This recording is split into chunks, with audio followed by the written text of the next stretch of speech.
Okay mga kaibigan, ito na po yung trabaho na to. Rescue to the max tayo mga kaibigan. Ford Ranger. Ayan. So, naubusan ng karga ng battery po, no? So ang battery na naiwan ay 7.9 or more siya. So iwan ko kung anong dahilan nito, kung bakit na low bat po to. So itong sabi ng may-ari ay ang nalimutan niya pag-hazard, no? So ang gagawin natin ngayon, mag-replace tayo ng bagong battery. So mga dol, ito po yung battery natin ilagay, no? So ang brand na battery ay yung DN74, yung kasya dito. So naka-replace na pala sila dito. Sabi ng may-ari more than 6 years na to. So tingnan na natin.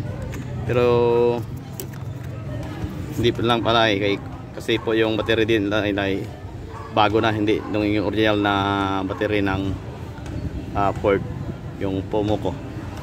So let's go guys. Una tanggalin natin tong number 10.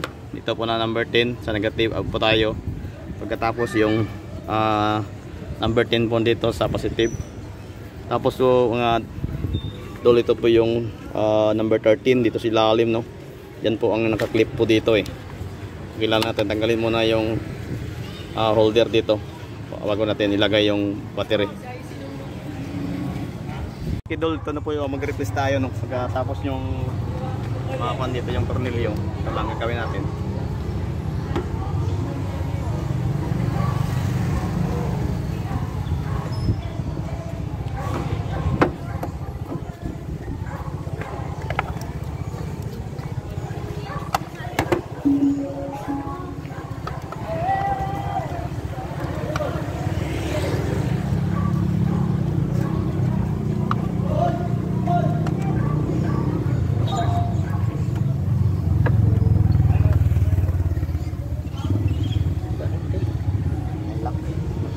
Medyo nakalimutan natin yung lock sa ilalim, so tanggalin muna natin yun.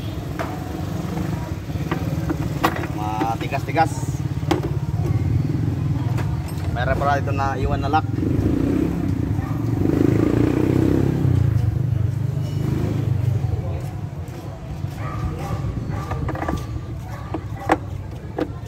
Ito pala yung dahilan na ayaw niya maglabas eh.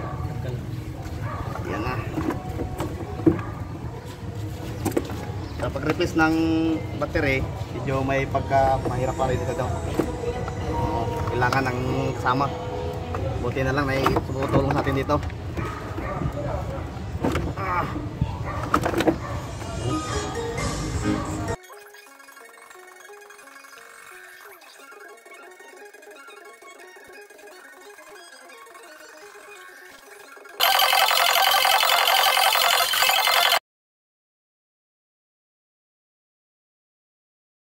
.8 po yung ating battery. So, i-off natin yung headlight.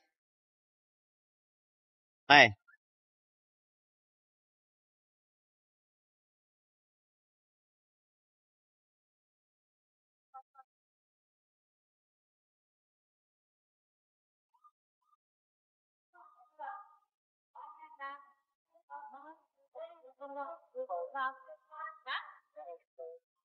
So, ayan o. Yung dahilan, bakit nalobat po yung battery. So, tingnan natin yung karga pag charging niya pag walang ilaw. Ayan. 13.1. Minsan 13.2 po siya. So, goods. Matic.